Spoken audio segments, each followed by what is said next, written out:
जैसा कि आप देख रहे हैं। तो आइए हम लोग चलते हैं इसके मॉडल आंसर पर।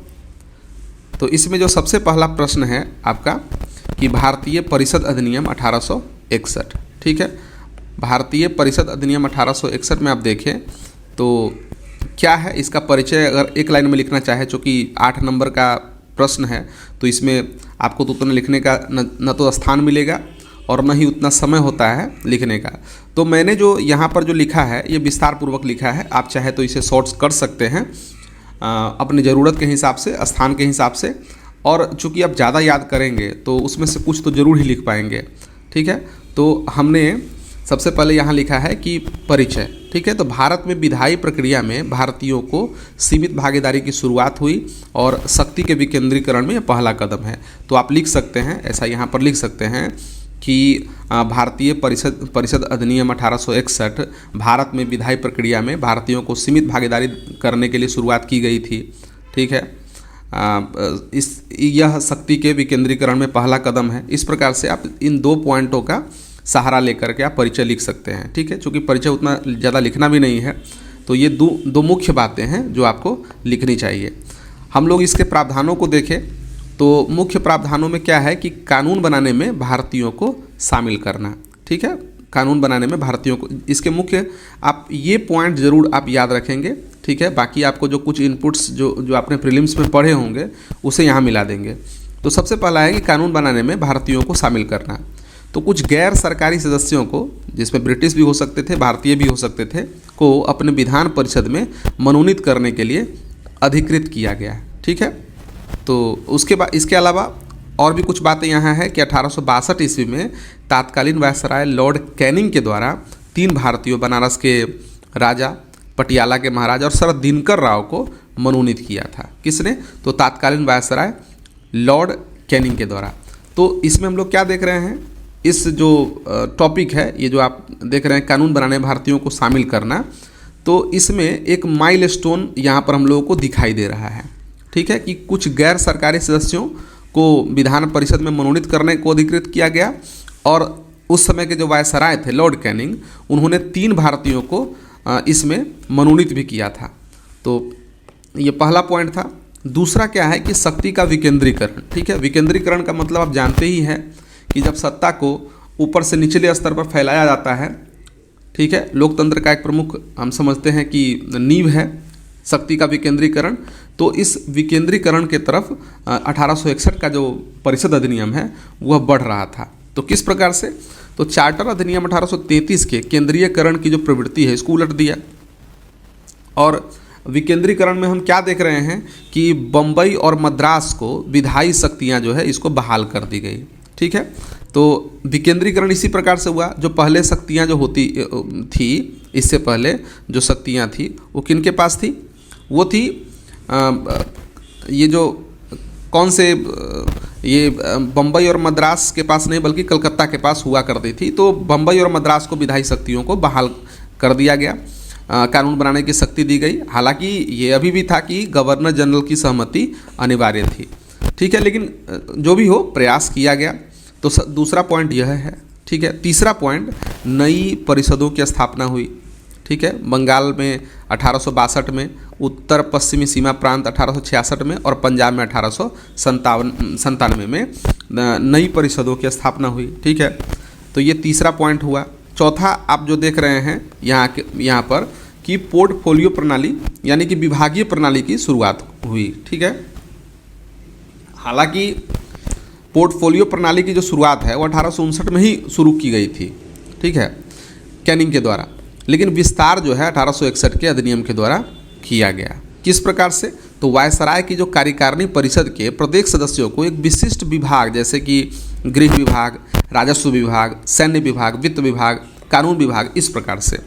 और इससे क्या हुआ कि कैबिनेट शैली की एक नींव जो है डली, ठीक है। तो चौथा पॉइंट यह है, पोर्टफोलियो प्रणाली की शुरुआत हुई।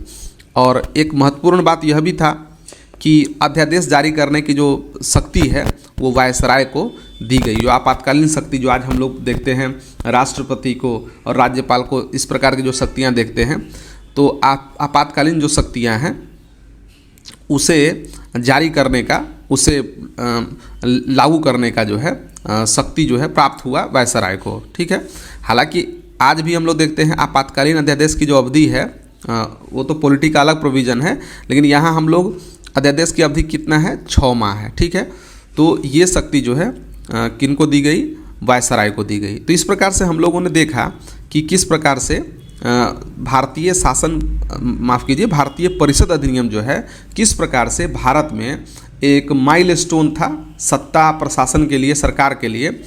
तो ये है, तो इसमें प्रमुख प्रावधानों को हमने देखा कि कानून बनाने में भारतीयों को शामिल करना। ठीक है, शक्ति का विकेंद्रीकरण किया गया, किस प्रकार से नई परिषदों की स्थापना की गई, पोर्टफोलियो प्रणाली की शुरुआत हुई, अध्यादेश जारी करने की शक्ति जो है वो वायसराय को प्राप्त हुई। तो इसका महत्व क्या है कि शासन और कानून बनाने की प्रक्रिया में भारतीयों को औपचारिक रूप से जोड़कर प्रतिनिधि संस्थाओं की शुरुआत की गई। भले ही सीमित भूमिका हो, लेकिन कहीं न कहीं शुरुआत तो अवश्य थी। फिर है कि पोर्टफोलियो प्रणाली और विकेंद्रीकरण के माध्यम से प्रशासनिक दक्षता के लिए प्रारंभिक ढांचा प्रदान किया। तो ये इसके महत्व थे। सीमाओं के बारे में देखें तो सीमाएं क्या थी, तो विधान परिषद जो है वो केवल सलाहकार निकाय थी। ठीक है, ये जो परिषद जो आप देख रहे हैं जो बनी, यह केवल क्या थी, सलाहकार निकाय थी। वास्तविक शक्तियाँ तो काफ़ी कम थी, वित्तीय मामलों पर तो चर्चा भी नहीं कर सकते थे, कार्यपालिका के कार्यों पर सवाल नहीं उठा सकते थे। ठीक है, तो ये कुछ लिमिटेशंस है जो आप चाहें तो 1-2 लाइन में आप लिख सकते हैं।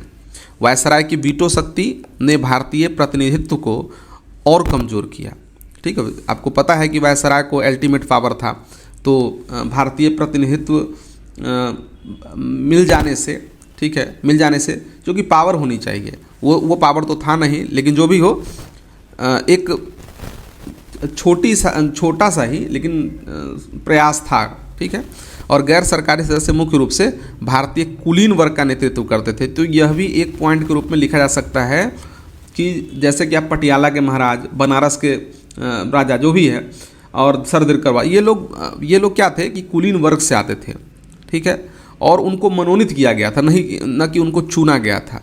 ठीक है, वे अक्सर क्या है, आम जन का प्रतिनिधित्व नहीं करते थे।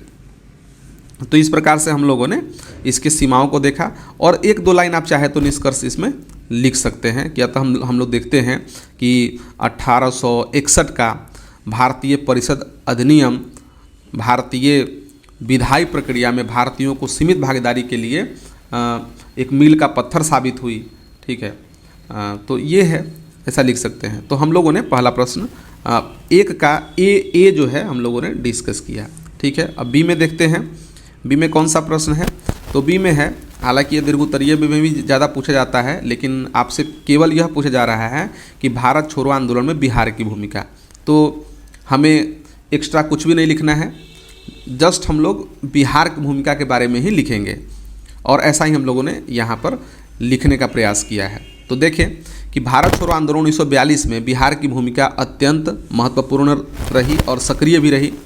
यह आंदोलन ब्रिटिश शासन के खिलाफ एक निर्णायक जन आंदोलन था, जिसमें बिहार ने बड़े पैमाने पर जन समर्थन और संघर्ष के साथ हिस्सा लिया। तो ये भूमिका है, ये आपको भूमिका जो है, भूमिका हम लोगों ने लिखा। ठीक है, इस आंदोलन में बिहार का प्रमुख योगदान और भूमिका की बात करें तो इसमें सबसे पहला दिया गया है कि जनता का व्यापक समर्थन। ठीक है, बिहार के छात्र, किसान, मजदूर, महिलाएं और व्यापारी सभी ने आंदोलन में बढ़ चढ़कर भाग लिया। गांधी जी के करो या मरो के आह्वान ने लोगों को प्रेरित किया। ठीक है, तो एक तो ये आप लिख सकते हैं। दूसरा है कि नेतृत्व देखें। ठीक है, तो जो आप राष्ट्रीय स्तर के नेतृत्व देख रहे थे वो कहीं ना कहीं बिहार स्तर के नेतृत्व पर आपको दिखाई दे सकते थे। यहाँ देखें, जैसे कि बिहार के प्रमुख नेताओं जैसे डॉक्टर राजेंद्र प्रसाद, ठीक है, अनुग्रह नारायण सिन्हा, ठीक है, सिन्हा, श्री कृष्ण सिंह, यदुनंदन शर्मा, बाबू गुलाब चंद गुप्ता आदि ने आंदोलन का संचालन किया। इन नेताओं को गिरफ्तार कर लिया गया, लेकिन आंदोलन जारी रहा। तो ये यहाँ जो नेतृत्व देख रहे हैं, काफ़ी प्रभावी लोगों का नेतृत्व प्राप्त था बिहार में। ठीक है, फिर उसके बाद है सरकारी तंत्र को चुनौती मिली बिहार में। किस प्रकार से, तो आंदोलनकारियों ने थानों, डाकघरों, रेलवे स्टेशनों और सरकारी भवनों पर हमले किए। अंग्रेजी सरकार के खिलाफ समानांतर सरकार बनाने का प्रयास भी कुछ क्षेत्रों में किया गया। ठीक है। इसके बाद है कि विशेष रूप से सक्रिय क्षेत्र। आप देश भर में जितना भारत छोड़ो आंदोलन चला, देश भर में जितने भी सक्रिय आंदोलन थे, उसमें अगर सर्वाधिक सक्रिय स्थल के रूप में देखें तो पटना को जाना जा सकता है। तो ऐसा था। तो पटना क्या है, आंदोलन का प्रमुख केंद्र था। 11 अगस्त 1942 को पटना में हुए विशाल जुलूस पर पुलिस ने गोलीबारी की, और उस गोलीबारी में आपको पता होगा कि 7 युवक जो हैं वो शहीद हुए, जिन्हें आज भी पटना के शहीद के रूप में याद किया जाता है। ठीक है। पटना के अलावा देखें तो भागलपुर, मुंगेर, सारण, चंपारण, शाहाबाद, ठीक है, जो कि अभी शाहाबाद जो आप जानते होंगे कि भोजपुर और रोहतास का इलाका है, तो बक्सर, ये सभी जो क्षेत्र थे वो भारत छोड़ो आंदोलन में काफ़ी सक्रिय थे। और इसमें गया को भी आप मिला लीजिए। तो ये इन जिलों में क्या था, ज़बरदस्त आंदोलन हुआ। और बलिया देखिए, उस समय बलिया का जो कुछ हिस्सा था तत्कालीन बिहार का हिस्सा था, अब जो कि यूपी में है, लेकिन जो भी है कुछ दिनों तक वहाँ क्या थी, एक स्वतंत्र प्रशासन स्थापित हो गया, जैसे आपने पढ़ा होगा। ठीक है। बलिया, इसके बाद सतारा, ये सभी कुछ स्थान थे जहाँ पर भारत छोड़ो आंदोलन के समय एक समानांतर सरकार गठित हो गया। तो ये बड़ी बात थी। इसके बाद है बिहार के किसानों की भागीदारी। बिहार के किसान जो पहले से ही जमींदारी और ब्रिटिश शोषण के खिलाफ संघर्षरत थे, इस आंदोलन में बड़ी संख्या में हिस्सा लिया। ठीक है। दमन और बलिदान की बात करें तो ब्रिटिश सरकार ने कठोर दमन किया, सैकड़ों लोग मारे गए, हजारों गिरफ्तार हुए और अनेक कठोर यातनाएं भी दी गई। बिहार के अनेक स्वतंत्रता सेनानियों को लंबी जेल की सज़ा हुई। ठीक है। महिलाओं की भूमिका भी काफ़ी महत्वपूर्ण रही। बिहार की महिलाओं ने भी साहस के साथ आंदोलन में भाग लिया। राजवंशी देवी, डॉक्टर राजेंद्र प्रसाद की जो बहन थी, जैसी महिलाओं की सक्रिय भागीदारी थी। तो इस प्रकार हम लोगों ने देखा कि बिहार में भारत छोड़ो आंदोलन का जो प्रभाव था वो काफ़ी व्यापक था, और कहीं ना कहीं यह राष्ट्रीय स्तर की जो नेतृत्व है उसको जो है लीड कर रहे थे, यानी कि राष्ट्रीय स्तर पर बिहार के नेता ही एक तरह से लीड कर रहे थे। तो इस प्रकार से निष्कर्ष लिख करके आप समाप्त कर सकते हैं। तो हम लोगों ने ये प्रश्न भी देखा। अब आगे हम लोग देखते हैं संथाल विद्रोह के विषय में है। तो इसे देखें, संथाल विद्रोह, ठीक है, 1855-56 के बीच जो हुआ आंदोलन, ये विद्रोह था। इसे क्या कहा, जिसे संथाल हूल, यानी संथाली में हूल का अर्थ क्या होता है, क्रांति। ठीक है। ब्रिटिश औपनिवेशिक शासन और स्थानीय शोषकों के खिलाफ संथाल आदिवासियों का एक सशस्त्र और बड़े पैमाने का विद्रोह था। ठीक है। इसे भारत के प्रमुख आदिवासी विद्रोहों में से एक और ब्रिटिश सत्ता के खिलाफ पहला व्यापक जन विद्रोह माना जाता है। ठीक है। तो ये तो हुई इसकी भूमिका। ठीक है, भूमिका। और हम लोग देख लेते हैं कि पृष्ठभूमि और कारण क्या था। तो पृष्ठभूमि देखिए, कोई भी आंदोलन हो, कोई भी विद्रोह हो, जब तक इसकी पृष्ठभूमि नहीं होगी तब तक कोई आंदोलन, एक दिन का तो आंदोलन होता नहीं है। तो प्रत्येक जो भी विद्रोह है, मुंडा विद्रोह पर है, संथाल विद्रोह पर है, या किसी भी प्रकार का विद्रोह हम लोग देखते हैं, विद्रोह हो, आंदोलन हो, उसमें एक बैकग्राउंड होता है, उसकी एक पृष्ठभूमि होती है, तात्कालिक कारण होता है।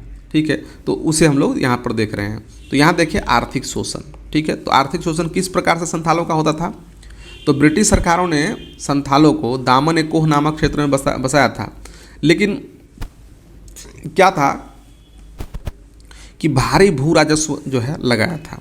अब भारी भू राजस्व लगाने के कारण जो आदिवासी लोग हैं, जो उनका पारंपरिक काम है, छोटा मोटा काम जिनसे उनका बस गुजर बसर हो पाता है, अब क्या है कि उनको टैक्स भी देना है, कर भी देना है।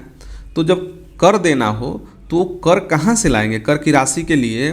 तो जब तक मुख्य धारा से जुड़ेंगे नहीं, उनका बिजनेस व्यापार टाइप से होगा कुछ नहीं, तब तक तो नहीं दे पाएंगे कर। तो एक क्षोभ जो है संथालों के अंदर में पैदा हुआ। ठीक है, आर्थिक शोषण के जरिए। इसके बाद है साहूकारों और महाजनों का अत्याचार भी चल रहा था। जो गैर आदिवासी साहूकार महाजन, ठीक है, जमींदारों ने, दीको जिसको कहा जाता था, ठीक है, जमींदारों ने बहुत ऊंची ब्याज दरों पर कर्ज देकर, जमीन हड़प कर और बेगार करवाकर संथालों का शोषण किया। ब्रिटिश न्याय, हाँ, तो ये था साहूकारों और महाजनों का अत्याचार। ठीक है। तीसरा है कि ब्रिटिश न्याय व्यवस्था में भेदभाव। ठीक है। संथालों की शिकायतों पर न तो ब्रिटिश अदालतों में और न ही पुलिस के पास न्याय मिलता था।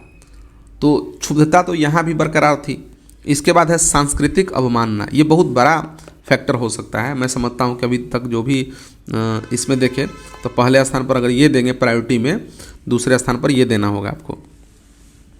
क्या था कि औपनिवेशिक प्रशासन और बाहरी लोग संथालों की जीवन शैली, रीति रिवाजों और अधिकारों का सम्मान नहीं करता था। ठीक है, नहीं करते थे। क्यों? उनको लगता था कि अनसिविलाइज्ड लोग हैं, असभ्य लोग हैं। ठीक है, जबकि हम जानते हैं कि प्रत्येक समाज जो भी है, आज भी हम लोग देखें, अगर हम किसी भी समाज के प्रति दुर्भावना रखना शुरू कर दें, दुर्भावना न भी रखें, किसी को हेय दृष्टि से देखना शुरू करें, तो स्वाभाविक रूप से उनके भीतर, उन समाज के भीतर कुंठा पैदा होगी और कहीं ना कहीं वो मुख्य धारा के लोगों के प्रति एक नकारात्मक भाव से वो देखेंगे। ठीक है, और यही कुछ बातें थी कि सांस्कृतिक रूप से उन लोगों को असभ्य माना जाता था और इसका नतीजा यह हुआ कि संथालों में एक रोष पैदा हुआ और यह रोष जो है संथाल विद्रोह के रूप में सामने आया। नेतृत्व की बात कर ले तो इस विद्रोह का नेतृत्व जो है 4 भाइयों सिद्धू, कान्हू, चांद भैरव, इनका नाम तो सुना होगा। इन्होंने आह्वान, मैंने दैवीय आह्वान प्राप्त होने की बात कही। ठीक है, दैवीय आह्वान की बात का मतलब ये होता है कि लोगों में उन्होंने ऐसा प्रचारित किया कि उनको ईश्वर ने भेजा है। ठीक है, भगवान ने भेजा है और भगवान इसलिए भेजा है कि वह जो है दीकुओं से मुक्ति दिलाए, संथालों को अपना हक दिलाए और इस प्रकार से लोगों को संगठित करने का प्रयास किया। ठीक है, तो नेतृत्व भी काफ़ी शक्तिशाली था। इसमें बहनों का भी नाम आता है, झानो और फूलो जो मुर्मू बहनें थी। ठीक है, मुर्मू इनका टाइटल है। सिद्धू, कान्हू, चांद भैरव 4 भाई थे और 2 बहनें भी थी, फूलो और झानो, जो मुर्मू बहनें के रूप में हम लोग जानते इतिहास में। अब हम लोग देखें कि विद्रोह का स्वरूप और घटना चक्र किस प्रकार से हुआ। तो विद्रोह की शुरुआत देखें तो जून 1855 में हजारों संथालों ने भगनाडीह, ठीक है, भगनाडीह वर्तमान झारखंड में है, एक विशाल सभा की और ब्रिटिश सरकार तथा शोषकों के खिलाफ विद्रोह का ऐलान किया। ठीक है, लक्ष्य क्या था? उनका नारा था अब हम राज करेंगे। ठीक है, इन सब पर ध्यान दें, अब हम राज करेंगे। उन्होंने महाजनों, जमींदारों, पुलिस और रेलवे लाइन पर हमले किए। उन्होंने अपना स्वतंत्र शासन स्थापित करने का प्रयास किया। तो ये था इनका लक्ष्य। जन समर्थन की बात करें तो यह विद्रोह पूरी तरह जो है जन आधारित था, यानी कि लोग इस आंदोलन के साथ थे। लोग मतलब आदिवासी लोग, जो उनके लोग थे, संथाल लोग थे।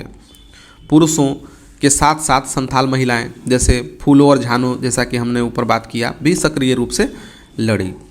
ब्रिटिश दमन की बात करें तो ब्रिटिश सेना ने भारी बल के साथ इस विद्रोह का दमन किया, तोपों और आधुनिक हथियारों का इस्तेमाल किया। हताहत की बात करें तो हजारों संथाल विद्रोही जो है वो शहीद हो गए। नेताओं ने सिद्धू और कान्हू को पकड़कर फांसी भी दे दी गई और गांवों को नष्ट कर दिया गया। तो ये एक तरह से काफ़ी ब्रूटली जो है इसे दबाया गया था।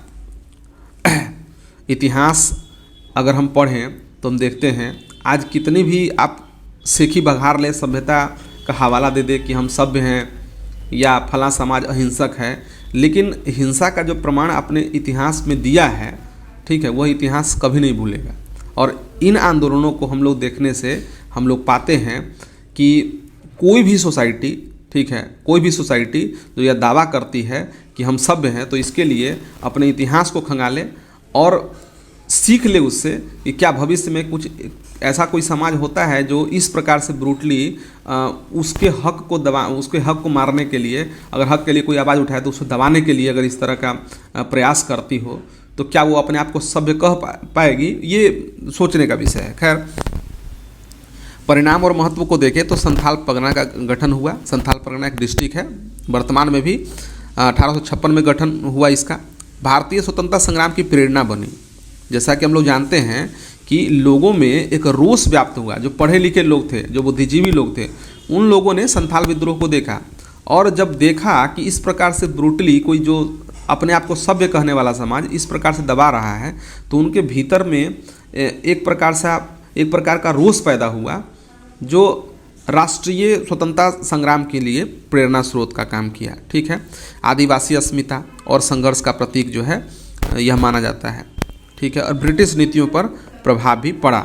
ठीक है, जो बाद में जो ब्रिटिश नीतियाँ आई, जैसा कि आप सुने होंगे 1856 में ये जो है आप यो आंदोलन देखते हैं, संथाल विद्रोह, इसके बाद 57 की क्रांति आई, इसके बाद मामला एकदम से पलट गया और ब्रिटिश नीतियाँ भी जो है वो थोड़ी सी लिबरल हुई। थोड़ी सी मैं बोल रहा हूँ, हालांकि चालबाजी थी उनमें, उनके माने जो भी हरकत था उनका, जो भी कानून लाते थे सब में उनकी चालबाजियाँ थी, लेकिन फिर भी वो प्रयास करते थे, दिखाते थे कि वो भारतीय के लिए सोच रहे हैं, उसके हित के बारे में सोच रहे हैं। खैर, अब निष्कर्ष हम लोग देखें तो आप देखिए निष्कर्ष क्या है, जो भी आप इसके बारे में आपने जो लिखा, ठीक है, परिचय को देखते हुए सभी लिखा, तो 1-2-4 लाइन, 8 नंबर का प्रश्न है तो 2-4 लाइन ज़्यादा हम लिखेंगे नहीं, ठीक है। तो अपने हिसाब से हम लोग सकारात्मक रूप से इसे समाप्त करेंगे। तो यहाँ पर लिखा है कि संथाल विद्रोह केवल एक सैन्य विद्रोह नहीं था, बल्कि औपनिवेशिक शोषण और सामाजिक आर्थिक अन्याय के खिलाफ एक जनक्रांति थी। यह आदिवासी इतिहास का एक गौरवशाली और दुखद अध्याय है। दुखद इस मामले में कि आपने देखा किस प्रकार की हिंसा और किस प्रकार की क्रूरता जो है वो दिखाई गई थी, जिसकी याद आज भी संथाल समुदाय और पूरे झारखंड में गर्व और श्रद्धा के साथ की जाती है, ठीक है। तो हम लोगों ने इस प्रश्न को देखा। ये आपका तीसरा सी प्रश्न था, मतलब तीसरा प्रश्न था, ये लघु उत्तरीय प्रश्न का। अभी हम लोग आगे बढ़ते हैं और देखते हैं पटना कलम चित्रकला, ठीक है। तो पटना कलम चित्रकला के परिचय को पढ़ें तो पटना कलम चित्रकला बिहार की एक अत्यंत महत्वपूर्ण और विशिष्ट चित्रकला शैली है, जो 18वीं और 19वीं शताब्दी में पटना यानी कि तत्कालीन जो पटना साहिब है उसके आसपास जो है वो विकसित हुई। यह शैली मुख्य रूप से मुगल चित्रकला और कंपनी शैली के मिश्रण से उत्पन्न हुई थी। और इसके इतिहास को जब पढ़ेंगे तो आप पाएंगे कि किस प्रकार से यह मुगल और कंपनी की शैली के रूप में मिश्रित हुई। तो हम आगे पढ़ते हैं। तो ये तो परिचय है और हम लोग इसकी विशेषताओं को देखें तो इसकी विशेषताओं में पहले उत्पत्ति और इतिहास को जान लेते हैं। क्या है, यह शैली मुगल साम्राज्य के पतन के बाद शुरू हुई, जब कई मुगल चित्रकार दिल्ली एवं लखनऊ से पटना आकर बस गए, ठीक है। क्योंकि जो मुगल साम्राज्य था उसके द्वारा यह इन कलाकारों को संरक्षण प्राप्त नहीं हो रहा था, ठीक है। तो उन्होंने सोचा कि हम दूसरे जगह पर जाकर बसे जहां इन कला की कद्र हो। तो इस उद्देश्य से वो पटना करके बस गए। ब्रिटिश ईस्ट इंडिया कंपनी के अधिकारियों ने इन कलाकारों को प्रोत्साहित किया। तो कहीं ना कहीं कलाकारों को जब तक प्रोत्साहन नहीं मिलेगा, ठीक है, तो कला नहीं कर सकते हैं, ठीक है। एक कहावत भी है हम लोगों के बिहार में कि भूखे भजन न होई गोपाला, ठीक है। तो वैसे ही समझे आप इस बात को। तो इसे कंपनी चित्रकला का प्रमुख केंद्र माना जाता था पटना को, ठीक है। तो हम लोगों ने उत्पत्ति और इतिहास को पढ़ा। विषय वस्तु को देखें तो विषय वस्तु में क्या, विषय वस्तु में हम उन चीज़ों को देखते जिसमें कि पटना कलम चित्रकला की दिखाई देती है, ठीक है। तो वो ऐसी कौन कौन सी आकृतियाँ हैं जिसमें पटना कलम गढ़ी गई है, पटना कलम की शैली में।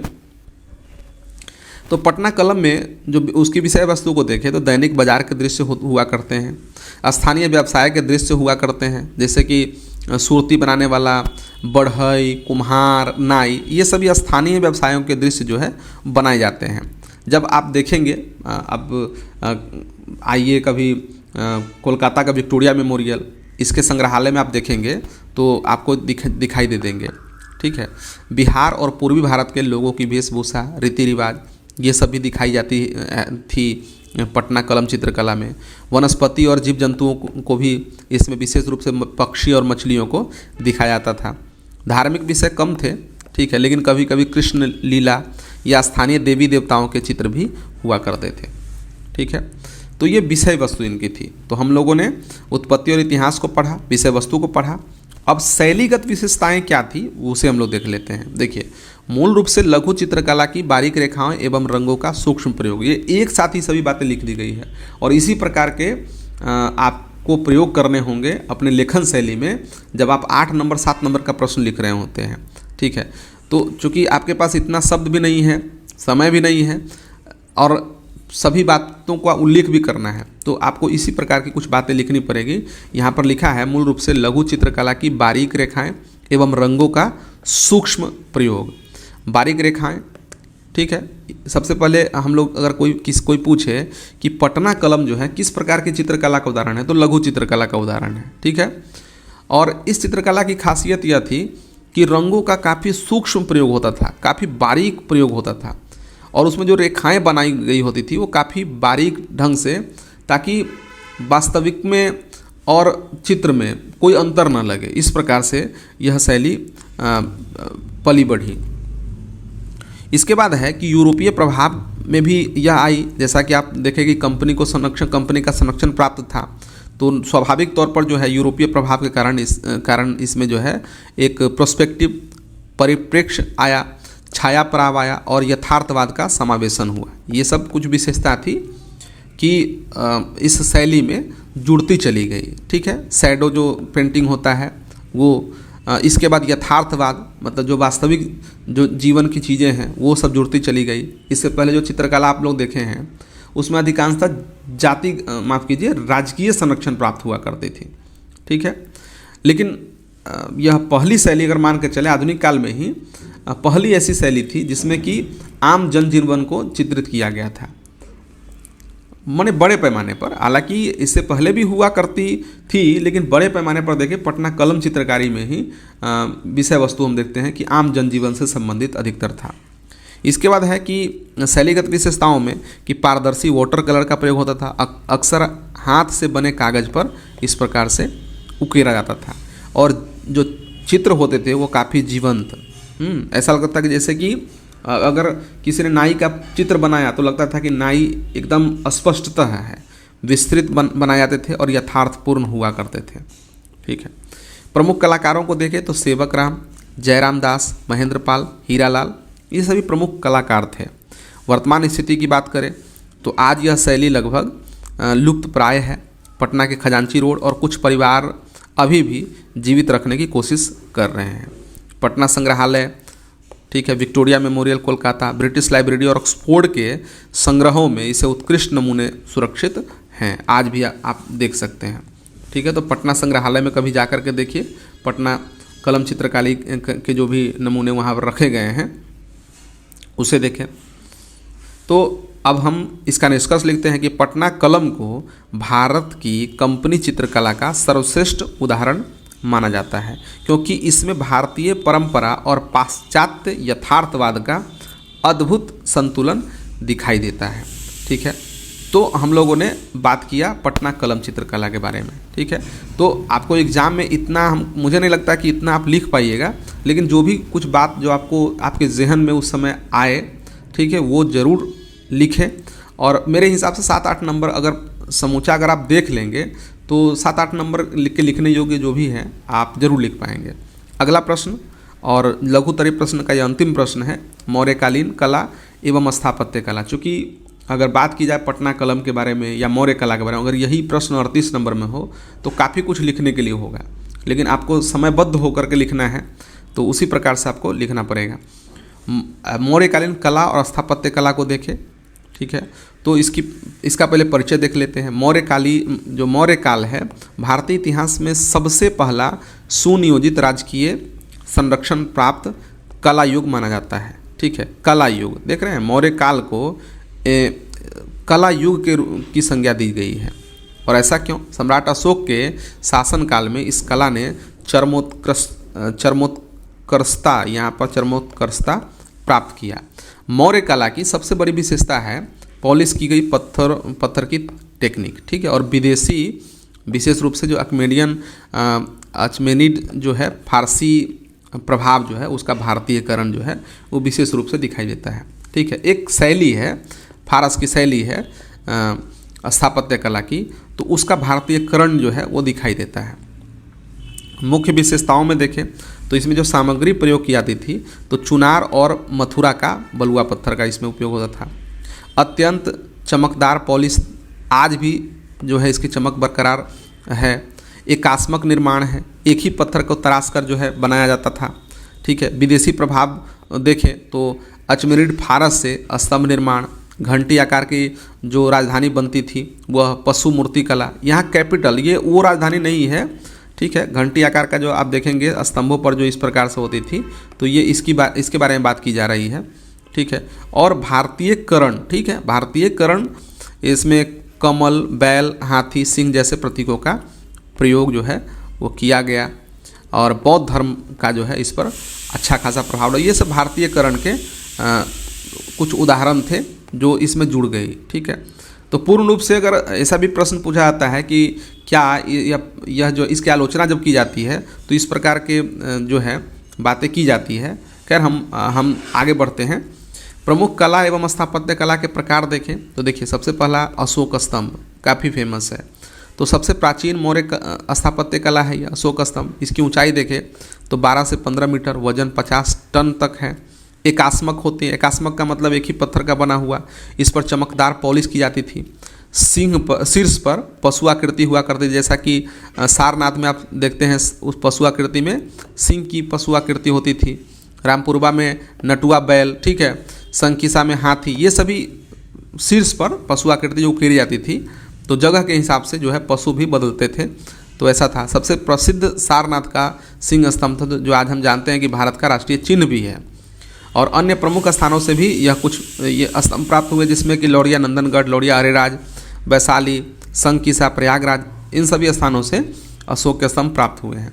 इसके बाद स्थापत्य कला में देखें तो स्तूप का नाम आता है। हालांकि 38 नंबर के प्रश्न होने पर काफ़ी हम लोग विस्तार से इसे लिखते, लेकिन चूँकि यह प्रश्न जो है 7-8 नंबर का है, तो 7 नंबर में आप उतना ही लिखें जितना आपको स्थान दिया गया है और जितना आपके पास समय है, ठीक है, उस हिसाब से लिखना है। तो हमने ऐसा लिखा है।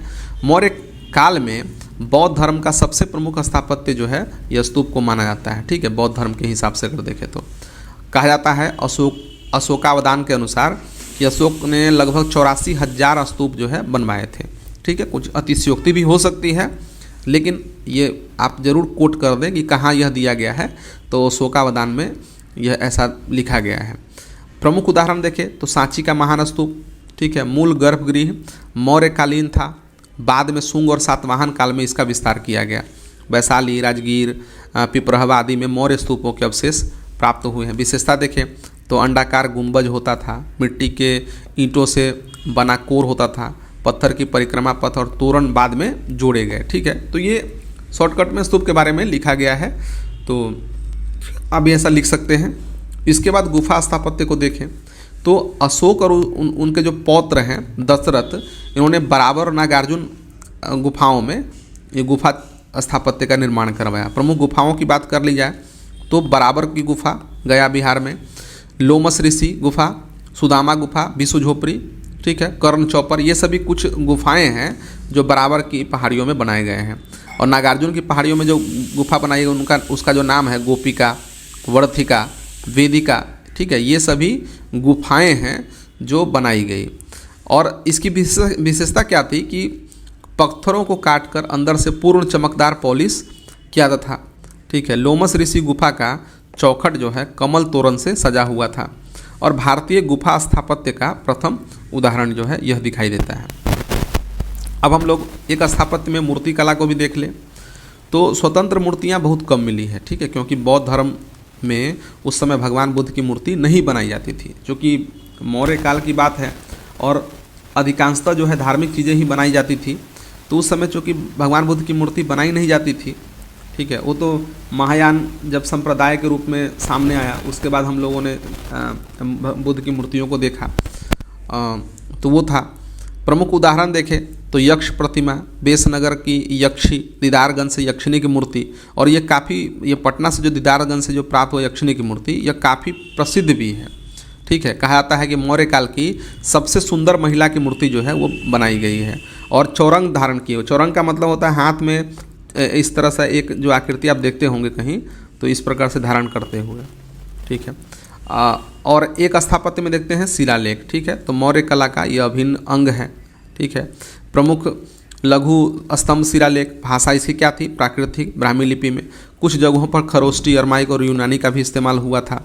भारत में सबसे प्राचीन लिखित दस्तावेज के रूप में इसे जाना जाता है। और मौर्य कला का महत्व देखें तो भारत में पहली बार राजकीय स्तर पर पत्थरों का स्थापत्य बना। अचमेनिड शैली का भारतीय परिवेश में पूर्ण रूपांतरण हुआ, ये जो फारस की शैली जिसके बारे में हम लोगों ने ऊपर बात किया।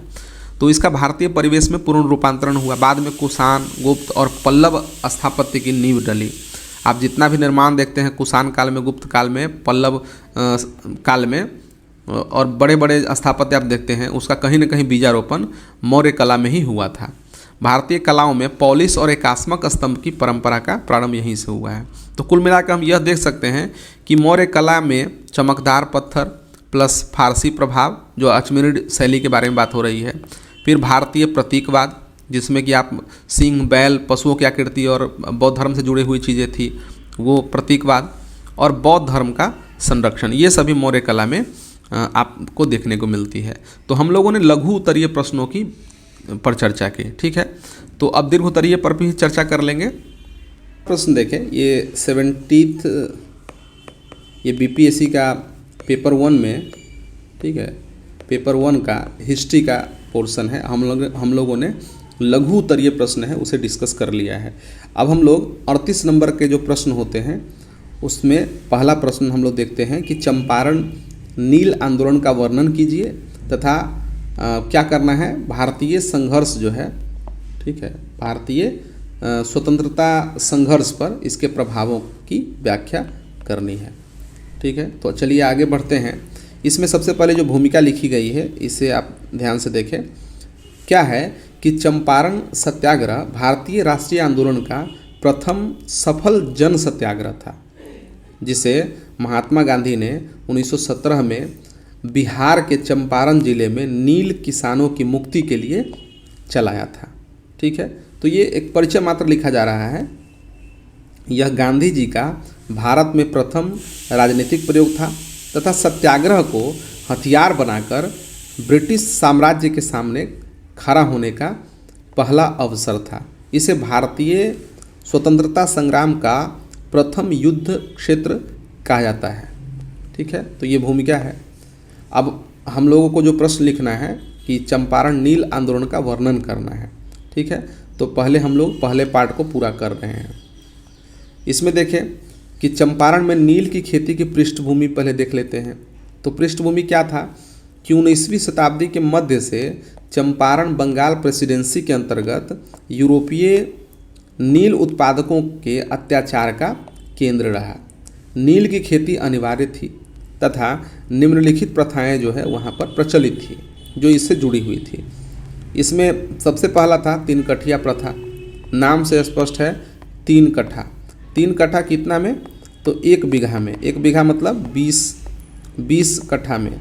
20 कट्ठा में 3 कट्ठा जो है वो खेती आपको करनी होती थी इस प्रथा में। तो यही लिखा है कि किसानों को अपनी सबसे उर्वर भूमि के लगभग 15% भाग पर अनिवार्य रूप से नील की खेती उगानी पड़ती थी, ठीक है। नील खेती उगानी पड़ती थी। बदले में उसे बहुत कम दाम यानी कि 3 कठिया बीज के बदले 1 मन नील जो है वो मिलता था। तो काफ़ी कम दाम मिलता था। इसके बाद है और भी प्रथाएं जो प्रचलित थी, सरहबेसी या हरजाना, ठीक है। यदि किसान नहीं उगाता था, नील की खेती नहीं करता था, तो उसको जुर्माना देना पड़ता था। तो ये प्रथा थी। इसके बाद है कि एक प्रथा थी तावा प्रथा, ठीक है। जो नील्हे, जो यूरोपीय प्लांटर हुआ करते थे, नील्हे द्वारा किसानों पर मनमाना कर जो है वह लादा जाता था और अवैध वसूली, मारपीट, यहाँ तक कि बलात्कार आदि अत्याचार जो है वो सामान्य हुआ करते थे। तो समझ लीजिए कि किस प्रकार से किसानों पर अत्याचार किया जा रहा था। इसके बाद है कि 1905 से 8 में स्वदेशी आंदोलन के दौरान बिहार में भी नील की खेती के विरुद्ध असंतोष जो है वो बढ़ा। 1907 से 8 में बेतिया, मोतिहारी आदि में किसानों ने नील की फसल जो है वो नष्ट की। राजकुमार शुक्ल, संत राउत, शेख गुलाब, पीर मोहम्मद मुनीस आदि स्थानीय नेताओं ने आंदोलन को जीवित रखा, ठीक है। अब गांधी जी के चंपारण आगमन को हम लोग देख लेते हैं। तो इसकी शुरुआत किस प्रकार से हुई थी। तो जैसा कि आपको पता होगा कि लखनऊ में जो कांग्रेस का अधिवेशन हुआ था 1916 में, ठीक है। काफ़ी ऐतिहासिक यह अधिवेशन था। तो काफ़ी चीज़ें हुई। इसमें एक बात यह भी हुई कि लखनऊ कांग्रेस अधिवेशन में बिहार के राजकुमार शुक्ल ने गांधी जी से चंपारण आने का बार बार आग्रह किया। आप पढ़े होंगे कि राजकुमार शुक्ल चाहते थे कि कोई बड़े स्तर का कोई नेता बिहार के धरती पर या चंपारण पर आए और नील किसानों के दुर्दशा को देखे। लेकिन उस समय चूँकि राष्ट्रीय स्वतंत्रता आंदोलन अपने पीक पर था और जो बड़े नेता थे, ठीक है, उन्हें समय नहीं था, बाल गंगाधर तिलक जैसे लोग, उनको समय नहीं था। तो हालांकि ये इश्यू अगर देखा जाए तो लोग समझते थे कि कोई बहुत बड़ा इशू नहीं है, क्योंकि अत्याचार तो पूरे देश में चल रहा था, ठीक है। तो बड़े बड़े जो नेता थे उस समय के, उन्होंने इसे नज़रअंदाज ही किया लगभग। लेकिन गांधी जी से, चूँकि गांधी जी उभरते हुए लीडर थे, ठीक है, तो उनसे आग्रह किया गया राजकुमार शुक्ल द्वारा कि आइए। तो गांधी जी चंपारण आने के लिए आमादा हो गए। दक्षिण अफ्रीका से लौटे गांधी जी अभी तक भारत में कोई बड़ा आंदोलन नहीं करना चाहते थे, पर शुक्ल के लगातार पीछे पड़ने पर अप्रैल 1917 में गांधी जी पटना पहुँचे, ठीक है। 10 अप्रैल, हालांकि हम लोग हमेशा जब भी चंपारण सत्याग्रह की बात होती है तो हम लोग महात्मा गांधी तक ही सीमित रहते हैं, ठीक है, महात्मा गांधी तक। लेकिन जब आप पढ़ेंगे राजकुमार शुक्ल को तो आप पाएंगे कि चंपारण सत्याग्रह में महात्मा गांधी की जितनी बड़ी भूमिका थी, ठीक है, राजकुमार शुक्ल की भूमिका को इनसे कमतर नहीं कहा जा सकता है, ठीक है। क्योंकि अगर देखा जाए तो कहीं ना कहीं जो आहत जो थे वो राजकुमार शुक्ल ही थे, ठीक है। हालांकि जब केंद्रीय स्तर की राजनीति में जब यह बात सामने आ गई, तब जाकर के लोगों की संवेदनाएं जुड़ी, जो बड़े लीडर थे उनको इस तरफ जो है देखने का मौका मिला, वो बातें अलग थी। लेकिन सबसे पहले अगर कहा जाए राजकुमार शुक्ल की जो भूमिका थी वो काफ़ी महत्वपूर्ण थी। तो 10 अप्रैल 1917 को गांधी जी मोतिहारी पहुँचे। साथ थे डॉक्टर राजेंद्र प्रसाद, ब्रजकिशोर प्रसाद, मजरूल हक, अनुग्रह नारायण सिन्हा, रामनवमी प्रसाद, ठीक है, JB कृपलानी। ये सभी बड़े बड़े लीडर जो बाद में आप जानते ही हैं कि राष्ट्रीय स्तर की राजनीति में काफ़ी सक्रिय हुए, ठीक है, तो वो सभी थे। सत्याग्रह की शुरुआत किस प्रकार से हुई? तो गांधी जी ने सबसे पहले तथ्यों का संग्रह करने का निर्णय लिया। देख रहे हैं अभी जो राजनीति है, अभी आज की जो राजनीति, वो इससे प्रेरणा लेनी चाहिए। गांधी जी आते ही आंदोलन करना शुरू नहीं किए, सबसे पहले इन्होंने तथ्यों का संग्रह किया, ठीक है। वह स्वयं गांव-गांव जाकर किसानों के बयान दर्ज करने लगे। 15 से 16 अप्रैल को जब वे बेलवा गांव में नील किसानों से मिल रहे थे, मोतिहारी के SDO ने धारा 144 के अंतर्गत उन्हें जिला छोड़ने का आदेश दिया, ठीक है। गांधी जी ने आदेश मानने से इनकार कर दिया और कहा, मैं सत्य और न्याय के लिए आया हूँ, अन्याय का समर्थन नहीं कर सकता, ठीक है। यह गांधी जी का पहला अवज्ञा आंदोलन था, ठीक है। आप देख सकते हैं कि जो दृढ़ता है वो किस प्रकार से यहाँ पर स्पष्ट होती है, ठीक है, कि SDO ने कहा कि आपको मतलब जिला छोड़ना है और उन्हें साफ मना कर दिया, कहा कि मैं सत्य और न्याय के लिए आया हूँ, अन्याय का समर्थन नहीं कर सकता। सरकार ने मुकदमा चलाया, पर जनता का भारी समर्थन देखकर 18 अप्रैल 1917 को केस वापस ले लिया गया। Lieutenant governor sir Edward Gait ने गांधी जी को पूर्ण सहयोग का आश्वासन भी दिया, ठीक है। और इस आश्वासन के लिए जांच कमेटी का गठन हुआ। बिहार सरकार ने 1917 में एक जांच समिति गठित की, जिसमें गांधी जी को भी सदस्य बनाया गया। अन्य जो मेंबर थे उसमें देखें तो फ्रैंक स्लाइमन थे इसके अध्यक्ष, ठीक है। LC एडकिंस थे, MK गांधी भी थे, महात्मा गांधी, ब्रजकिशोर प्रसाद थे, अनुग्रह नारायण सिन्हा थे, रामनवमी प्रसाद थे, ये सभी सदस्य के रूप में थे। समिति ने जून 1917 तक 8000 से अधिक किसानों के बयान दर्ज किए। 4 अक्टूबर 1917 को चंपारण कृषि विधेयक पारित हुआ, जिसके प्रमुख प्रावधान इस प्रकार से थे कि 3 कठिया प्रथा को समाप्त किया जाए, ठीक है। तो ये बड़ी बात थी। इसके बाद 25% तक जो है वो शहर बेसी जो कर लगता था उसको जो है सीमित किया गया और वापसी योग्य होने चाहिए, ये भी है। तावा प्रथा जो है वो समाप्त किया गया। किसानों को, ठीक है। जो देखिए ये जो शहरवेशी का मतलब हरजाना वाला जो है वो जो है वापस ले लिया गया, ठीक है। इसको सीमित किया गया 25% तक। ताबा प्रथा को समाप्त किया गया। किसानों को अपनी भूमि पर स्वतंत्र फसल उगाने का अधिकार, जो सबसे बड़ी बात थी इसमें यह थी कि किसानों को अपनी भूमि पर स्वतंत्र फसल उगाने का अधिकार प्राप्त हुआ, क्योंकि 3 कठिया प्रथा ही समाप्त हो गई। तो इस प्रकार से चंपारण सत्याग्रह काफ़ी सफल रहा, और इसके सफलता के कारण क्या थे कि गांधी जी का सत्य एवं अहिंसा पर अटूट विश्वास था, ठीक है। वो सत्य पर अडिग थे, अहिंसा पर अडिग थे, तो उनको पूरा विश्वास था कि सफलता मिलेगी ही, और मिली भी। स्थानीय बुद्धिजीवियों जैसे कि राजेंद्र प्रसाद, ब्रजकिशोर प्रसाद, मजहरूल हक आदि का पूर्ण समर्थन प्राप्त हुआ, ठीक है। किसानों का व्यापक जन समर्थन था, ठीक है, चूँकि किसान दुखी थे नील की खेती के कारण, जो नील प्रथा थी उसके कारण, 3 कठिया प्रथा के कारण जो है काफ़ी दुखी थे। तो दुख में एक साथ देने वाला आ गया, तो काफ़ी जन समर्थन प्राप्त हुआ, लोगों में एक चेतना जागृत हुई, ठीक है। तो इस आंदोलन को काफ़ी बड़ा जन समर्थन प्राप्त हुआ, यह भी एक कारण था सफलता का। फिर प्रेस की भूमिका भी काफ़ी अच्छी थी। अमृत बाजार पत्रिका, द हिंदू, द रीडर, ये सभी अखबार थे जिसमें जो है इससे राष्ट्रीय स्तर का जो है वो बना दिया। सरकार पर नैतिक दबाव भी पड़ा। तो भारतीय स्वतंत्रता संघर्ष पर इसके प्रभावों की व्याख्या करना है। अब जो प्रश्न का दूसरा भाग है वो हम लोग देखेंगे। तो इसमें क्या है कि भारतीय स्वतंत्रता संग्राम पर प्रभाव क्या पड़ा, तो देखते हैं कि गांधी युग की शुरुआत हुई।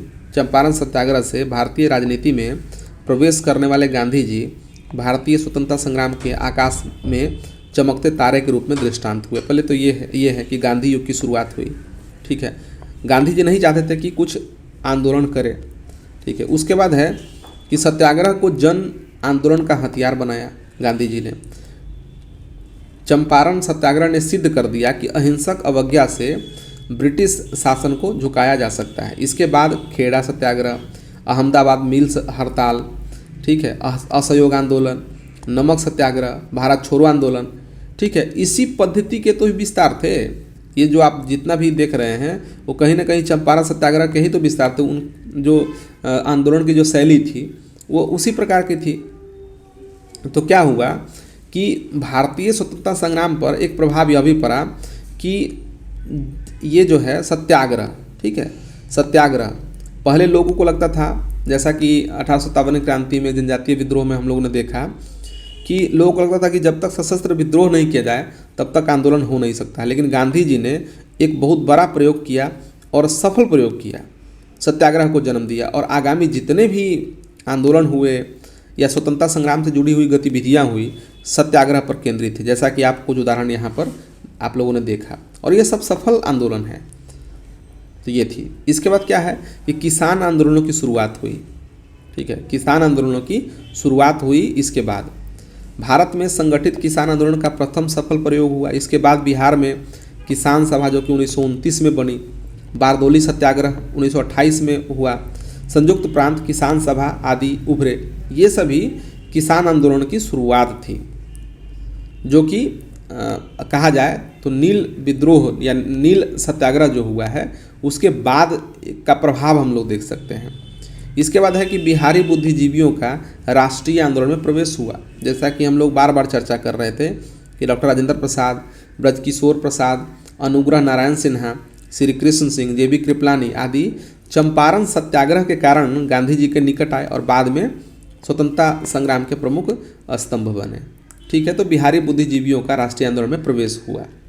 इसके बाद देखें तो महिलाओं की भागीदारी की शुरुआत हुई। इससे पहले कि जितने आंदोलन थे छिटपुट अगर देखें तो कहीं बड़े पैमाने पर महिलाओं ने भाग नहीं लिया था, लेकिन जो 3 कठिया प्रथा के विरोध में जो हुआ था चंपारण सत्याग्रह, इसमें महिलाओं की भागीदारी काफ़ी सराहनीय रही थी। तो चंपारण में पहली बार गांधी जी ने महिलाओं, प्रभावती देवी जो जयप्रकाश नारायण की पत्नी प्रभावती देवी, राजवंशी कुमारी, राजेंद्र बाबू की जो बहन है वो, तो इन महिलाओं को जो है आंदोलन में शामिल किया गया, ठीक है। तो कहीं ना कहीं यहाँ महिला नेतृत्व की शुरुआत हुई, आंदोलन में महिला की भागीदारी की शुरुआत हुई। और एक चीज़ इसका प्रभाव हम लोग देखते हैं कि ब्रिटिश शासन के नैतिक हार, ठीक है। तो पहली बार ब्रिटिश सरकार को एक भारतीय नेता के सामने झुकना पड़ा, ठीक है। इससे साम्राज्य की जो अजेय छवि है उसको गहरा आघात लगा, ठीक है। तो ये भी एक प्रभाव के रूप में हम लोग देखते हैं। इसके बाद है कि राष्ट्रीय एकता का संदेश देती जो है यह आंदोलन, इससे क्या हुआ कि एक गुजराती नेता बिहार के किसान के लिए लड़ रहा था, ठीक है। इससे क्षेत्रीयता से ऊपर उठकर राष्ट्रीय चेतना का प्रसार हुआ, ठीक है। कितनी बड़ी बात थी, उस समय की बात है कि महात्मा गांधी कौन थे, एक गुजरात के एक व्यक्ति थे और वो किस लिए लड़ रहे थे, बिहार के किसानों के लिए लड़ रहे थे।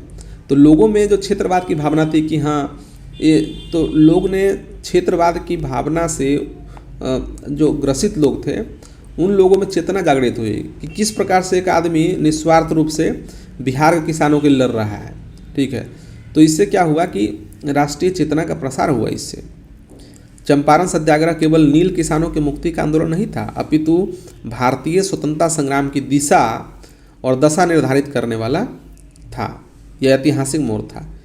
यह वह प्रथम अवसर था जब गांधी जी ने भारतीय जनता को सत्याग्रह का मंत्र दिया और सिद्ध कर दिया कि सत्य और अहिंसा की शक्ति साम्राज्यवाद की बंदूकों से बड़ी होती है, ठीक है। इस लाइन को आप जोड़ सकते हैं कि सत्य और अहिंसा की शक्ति साम्राज्यवाद की बंदूकों से बड़ी होती है।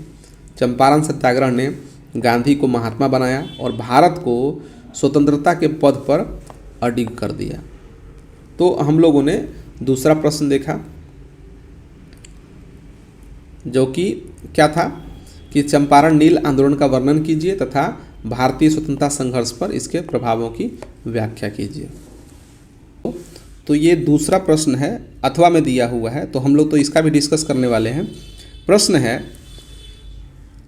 भारतीय राष्ट्रीय आंदोलन के उदय में ब्रिटिश नीतियां कहाँ तक जिम्मेवार थी, इसकी व्याख्या करनी है। प्रश्न को फिर से समझें कि जो भारतीय राष्ट्रीय आंदोलन हुई, ठीक है, ये जो इतना बड़ा आंदोलन हुआ, ठीक है, उसके उदय, ठीक है, जो है उसके उदय में जो ब्रिटिश नीतियां हैं, ब्रिटिश जो पॉलिसी है वो कहाँ तक जवाबदेह है, इस बात की व्याख्या करनी है, ठीक है।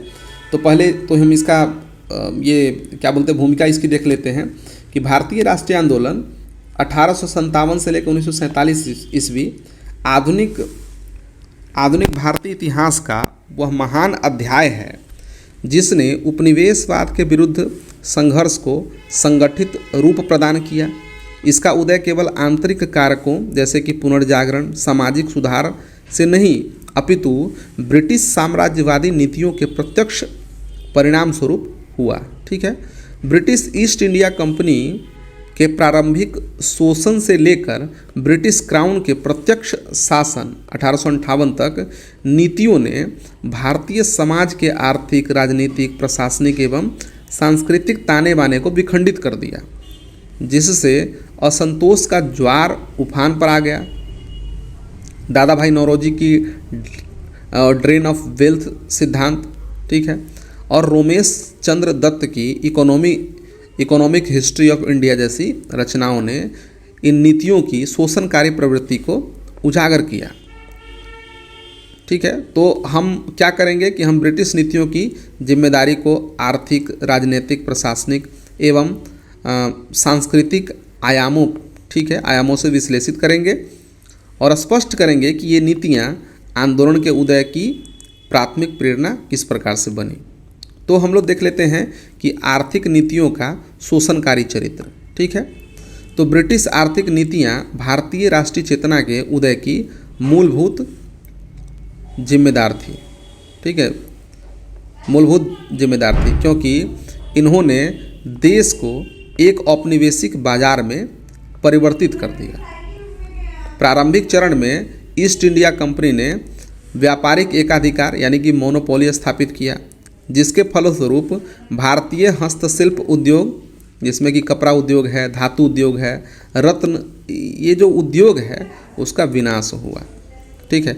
1813 के चार्टर्ड एक्ट ने कंपनी के व्यापारिक अधिकार को समाप्त किया, किंतु ये तो समाप्त कर दिया, किंतु ब्रिटिश माल को प्रोत्साहित भी किया, जिससे लाखों लोग बेरोजगार हो गए।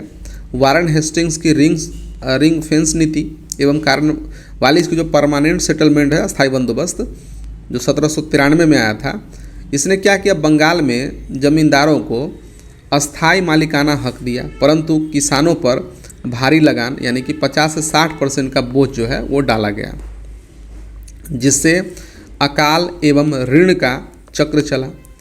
रैयतवारी प्रथा जो कि 1820 में थॉमस मुनरो द्वारा लाया गया था, एवं महलवारी 1833 में आया था। यह प्रथा मराठा क्षेत्रों के लिए प्रत्यक्ष लगान वसूली को कठोर बनाया, जिसके परिणाम स्वरूप 1833 तक यानी कि 1770 के बंगाल अकाल से 1833 के दक्कन अकाल तक करोड़ों किसान जो है वो कंगाल होते चले गए। ठीक है, दादा भाई नौरोजी ने गणना की कि 1860 से लेकर 1900 के बीच भारत से 20 करोड़ पाउंड की संपत्ति जो है वो ड्रेन हुई। ठीक है, जो ब्रिटिश उद्योगों को पोषित करती रही। देख रहे हैं, ब्रिटिश उद्योगों को पोषित करती रही। धन यहाँ से जा रहा था लेकिन उधर से बदले में आ नहीं रहा था। ठीक है, तो भारतीय जो संपत्तियाँ थी वो ड्रेन हुई। रेलवे एवं सिंचाई जैसी योजनाएं भी ब्रिटिश हितों जैसे सैन्य परिवहन के लिए, कच्चा माल निर्यात के लिए थी, न कि भारतीय विकास के लिए। इन नीतियों से उत्पन्न आर्थिक संकट ने मध्यम वर्ग यानी जो बुद्धिजीवी वर्ग थे, वकील, व्यापारी में असंतोष पैदा हुआ, जो 1885 में भारतीय राष्ट्रीय कांग्रेस के रूप में संगठित हुआ। ठीक है, तो ये थी आर्थिक नीतियाँ, और इसके आर्थिक नीतियों के कारण जो नकारात्मक प्रभाव पड़ रहे थे उसके बारे में हम लोगों ने देखा। ठीक है, जो कहीं ना कहीं राष्ट्रीय आंदोलन के लिए ईंधन का काम किया। इसके बाद क्या है कि राजनीतिक एवं प्रशासनिक नीतियों का भेदभावपूर्ण स्वरूप। तो ब्रिटिश राजनीतिक नीतियाँ भारतीयों को विषम मानकर शासन करती थी। विषम का मतलब अलग मानकर शासन करती रही, जिससे राजनीतिक जागृति का बीज बोया। 1773 के रेगुलेटिंग एक्ट एवं 1784 के पीट्स इंडिया एक्ट ने कंपनी के शासन को क्या किया, केंद्रीकृत किया, किंतु भारतीयों को कोई प्रतिनिधित्व नहीं दिया जाता था। 1833 के चार्टर्ड एक्ट ने गवर्नर जनरल को सर्वोच्च शक्ति प्रदान की, जबकि 1858 के एक्ट ने क्राउन को प्रत्यक्ष नियंत्रण सौंपा, परंतु भारतीयों के लिए केवल नो इलेक्टिव प्रिंसिपल वाली विधान परिषदें स्थापित की। 1861 के एक्ट ने भारतीयों को विधान परिषद में नामांकन का सीमित अधिकार दिया, किंतु 1892 के एक्ट में भी अप्रत्यक्ष चुनाव ही थे। ठीक है, सीमित अधिकार तो मिला 1861 में, लेकिन ये जो है वो सीमित अधिकार ही था। ठीक है, इसके बाद है प्रशासनिक स्तर पर सिविल सर्विस में भेदभाव सर्वोचित था। ठीक है, 1853 के एक्ट ने प्रतियोगी परीक्षा शुरू की, किंतु लंदन में आयोजित होने से भारतीयों की जो भागीदारी है वो न्यूनतम ही रहे। आप देख सकते हैं कि कितनी संख्या थी, 1904 तक केवल 5% जो है वह भागीदारी रहे। सत्येंद्रनाथ टैगोर प्रथम भारतीय ICS थे, किंतु उच्च पदों पर ब्रिटिश प्रभुत्व कायम रहा। सैन्य नीति में भी 1857 के विद्रोह के बाद डिवाइड एंड रूल अपनाया गया, हिंदू मुस्लिम विभाजन किया गया, जातिगत भर्तियां की गई। ठीक है, मार्शल रेस थ्योरी के आधार पर बंगाल विभाजन किया गया। 1905 की जो नीति थी यह विभाजनकारी राजनीति को चरम पर पहुंचा दिया, जिससे स्वदेशी आंदोलन का जन्म हुआ। रॉलेट एक्ट एवं साइमन कमीशन जैसी दमनकारी नीतियों ने गांधी जी के असहयोग आंदोलन और सविनय अवज्ञा आंदोलन को प्रेरित किया।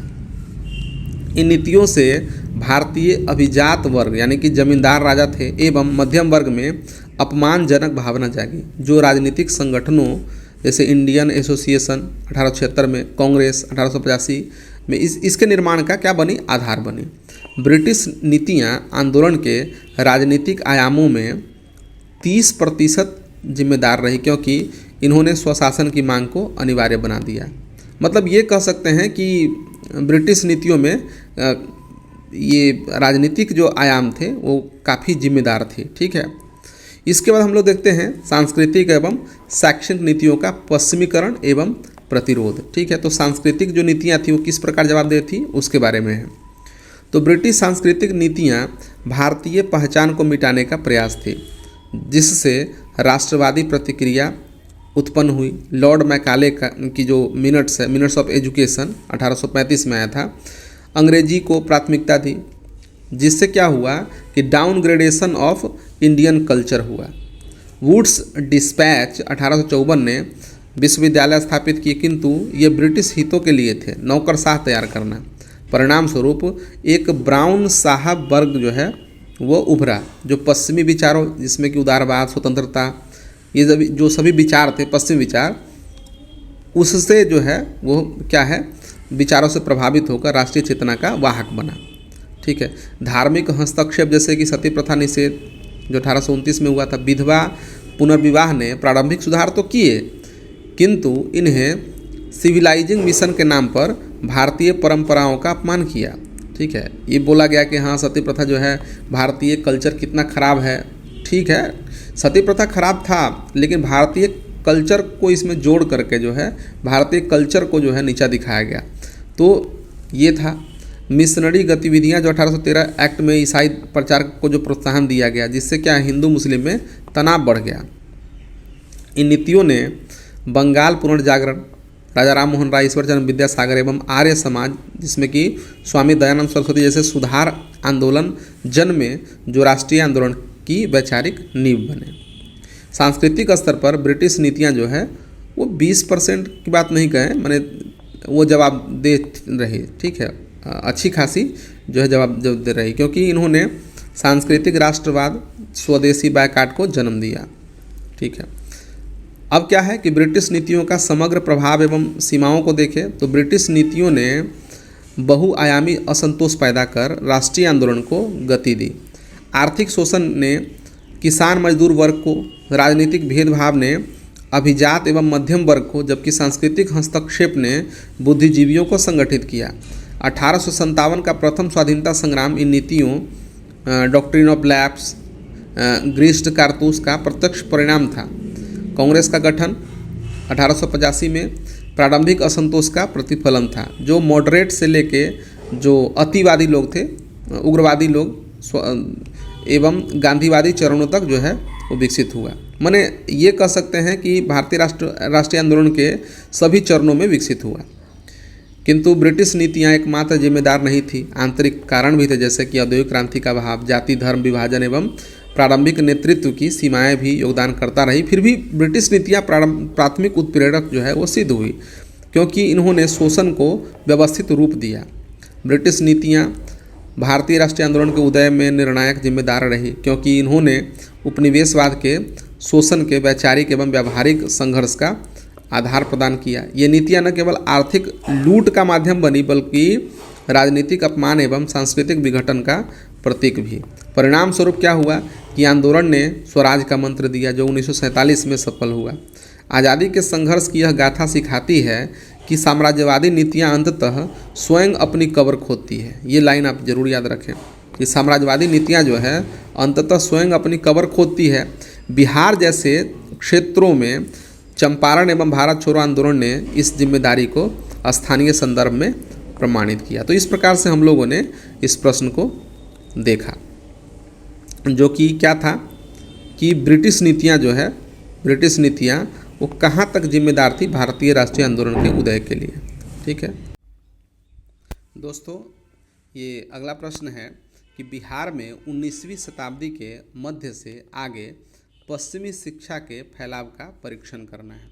ठीक है, कि 19वीं शताब्दी के मध्य से पश्चिमी जो शिक्षा है वो किस प्रकार से फैली, इसको हम लोगों को परीक्षण करना है बिहार में। तो इसका परिचय पहले देख लेते हैं। 19वीं शताब्दी के मध्य से बिहार में पश्चिमी शिक्षा का प्रसार ब्रिटिश औपनिवेशिक नीतियों का प्रत्यक्ष परिणाम था, जिसने प्राचीन नालंदा विक्रमशिला जैसी वैभवपूर्ण परंपरा का आधुनिक संदर्भ में पुनर्जीवित करने का प्रयास किया।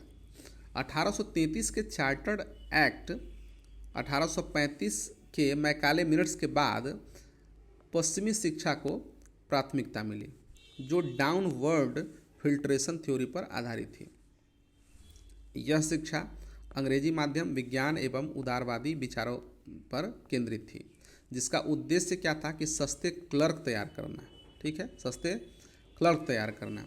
बिहार बंगाल प्रेसिडेंसी का हिस्सा होने के कारण इस प्रसार में विलंबित रहा, किंतु 1854 के वुड्स डिस्पैच ने इसे गति प्रदान की।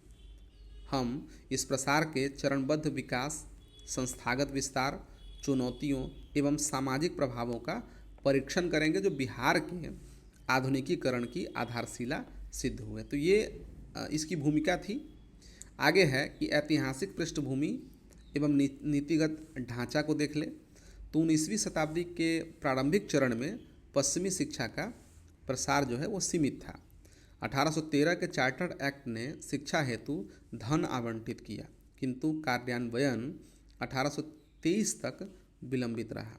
ठीक है, 1835 ईस्वी में पटना में प्रथम आधुनिक पश्चिमी स्कूल की स्थापना हुई। ठीक है, ये याद रखिएगा, 1835 में पटना में प्रथम आधुनिक पश्चिमी स्कूल की स्थापना हुई।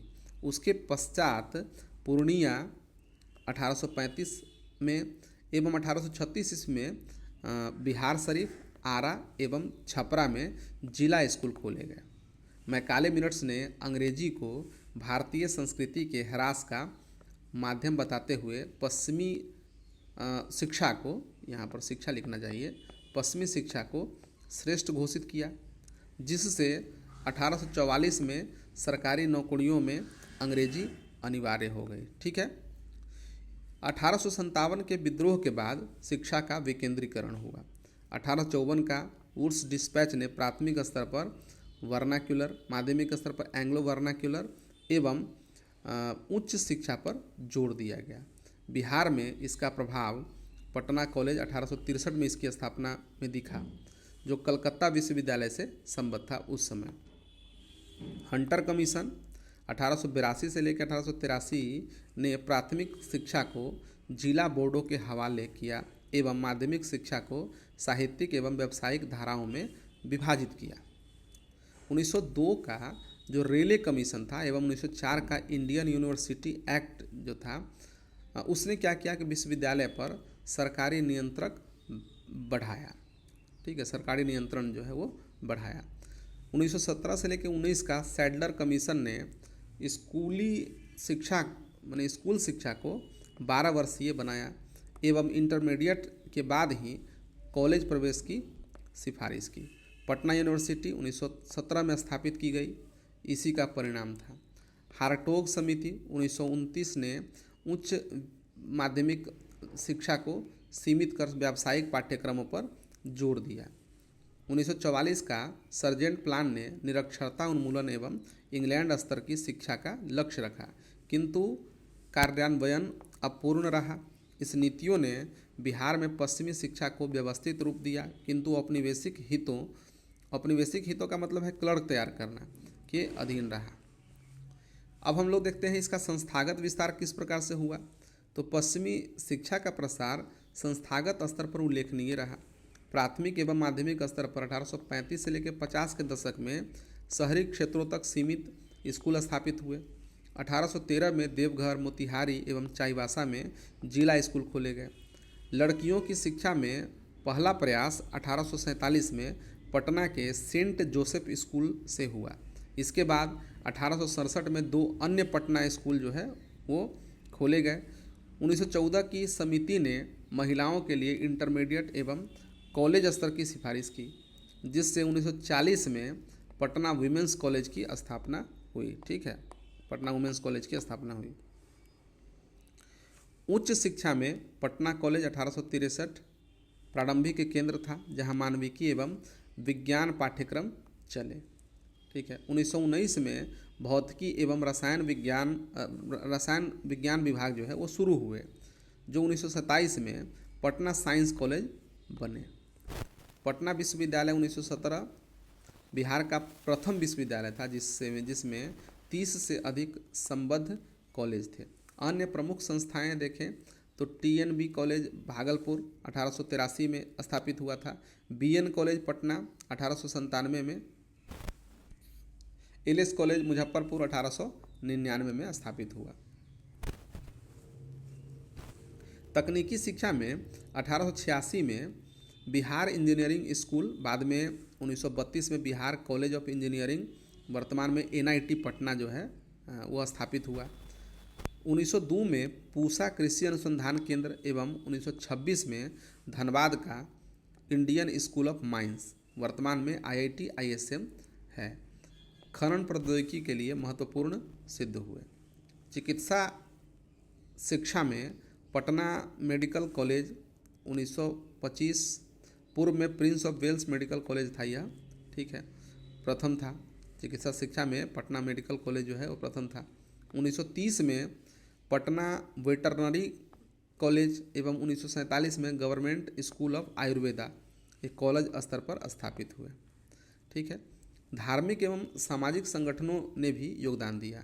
आर्य समाज के DAV स्कूल ने पश्चिमी शिक्षा के साथ वैदिक दर्शन को जोड़ा। ब्रह्म समाज ने पटना विश्वविद्यालय परिसर में राजा राम मोहन राय सेमिनरी स्थापित की। अलीगढ़ आंदोलन के प्रभाव से मुस्लिम शिक्षा में बिहार साइंटिफिक सोसाइटी, ठीक है, मुजफ्फरपुर में 1872 में खोला गया इसका संस्थान है, और पटना में 1873 में बिहार साइंटिफिक सोसाइटी जो है आई थी। एवं मोहम्मदन एंग्लो अरबी स्कूल पटना में 1886 में जो है स्थापित हुए थे। इमदाद अली खान एवं शमसुल उलेमा मोहम्मद हसन जैसे व्यक्तियों ने मुस्लिम समुदाय में आधुनिक शिक्षा का जो है वो प्रसार किया। मिशनरी प्रयासों ने अंग्रेजी एवं विज्ञान शिक्षा को बढ़ावा दिया। चुनौतियों को देखें तो प्रसार के बावजूद अनेक चुनौतियां रही। शिक्षा शहरी एवं अभिजात वर्गों तक सीमित रही। ग्रामीण क्षेत्रों में निरक्षरता जो है व्याप्त थी। 1911 में 84% एवं 1921 में 92% जो है निरक्षरता थी। लड़कियों की शिक्षा सामाजिक कुरीतियों एवं नीतिगत उपेक्षा से प्रभावित रही, ठीक है। 1929 के हार्टोग रिपोर्ट के अनुसार 25 लाख लड़कियों में मात्र 1.16 लाख स्कूल जाती थी। तकनीकी शिक्षा अपर्याप्त रही। इंजीनियरिंग एवं चिकित्सा संस्थाएं सीमित रही, जिससे छात्र जो हैं अन्य प्रांतों में प्रवासित हुए। ब्रिटिश नीतियां जन शिक्षा की उपेक्षा करती रही। फीस एवं भाषाई बाधाएं भी प्रमुख थी। उच्च शिक्षा में अनियमित कक्षाएं, परीक्षा में धांधली एवं प्रबंधकीय कमियां आज भी विद्यमान हैं, ठीक है। सामाजिक प्रभाव देख लें तो पश्चिमी शिक्षा ने बिहार के सामाजिक ताने बाने को परिवर्तित किया। इसने शिक्षित मध्यम वर्ग का उदय किया, जो उदारवादी मूल्यों जैसे कि लोकतंत्र, समानता, विधि का शासन, न्याय, इस सबसे प्रभावित होकर सामाजिक सुधार, ठीक है, जैसे कि सती प्रथा उन्मूलन, विधवा पुनर्विवाह एवं राष्ट्रीय आंदोलन का आधार बना। चंपारण सत्याग्रह 1917 में एवं भारत छोड़ो आंदोलन में शिक्षित बिहारियों, राजेंद्र प्रसाद, उसके बाद अनुग्रह नारायण सिन्हा, ठीक है, आदि की भूमिका जो है उल्लेखनीय रही। प्रेस के विकास जैसे बिहार बंधु 1877 में, द सर्च लाइट 1918 ने शिक्षा के माध्यम से राष्ट्रीय चेतना जो है जागृत की। वैज्ञानिक दृष्टिकोण एवं आलोचनात्मक चिंतन का प्रसार हुआ, किंतु अभिजात केंद्रित होने के कारण जन निरक्षरता जो है वो बनी रही। लिंग असमानता कम हुई।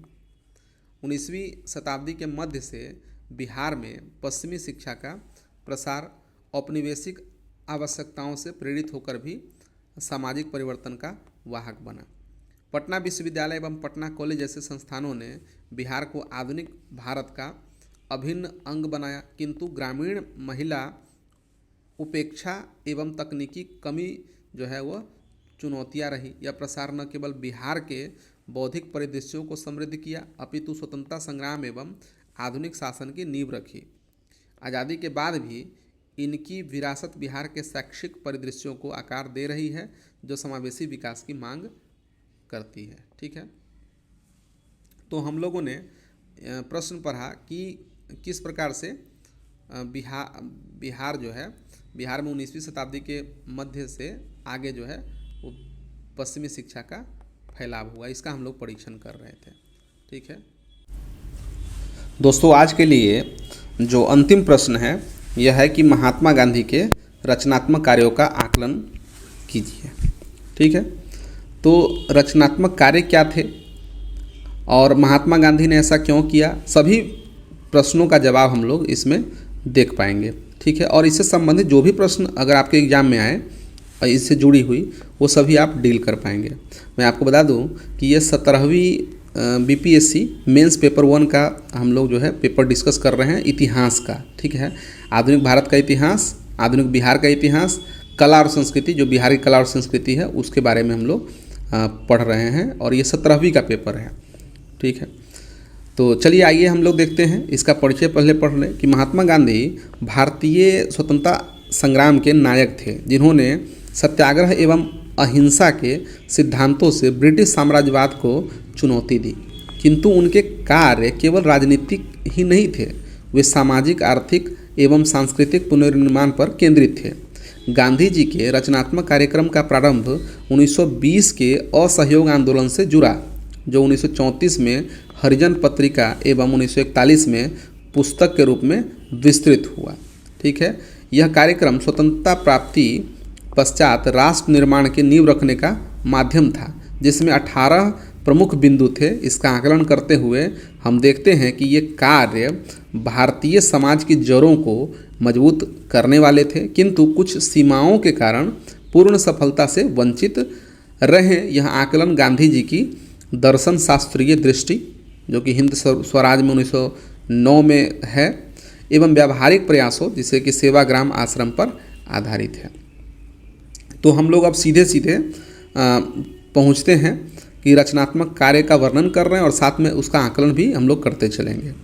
तो गांधी जी के रचनात्मक कार्य बहुआयामी थे, जो सामाजिक समानता, आर्थिक स्वावलंबन एवं नैतिक उत्थान पर जोर देते थे। इन्हें निम्न श्रेणियों में वर्गीकृत किया जा सकता है। इसमें सबसे पहला है अस्पृश्यता निवारण एवं हरिजन उत्थान, ठीक है।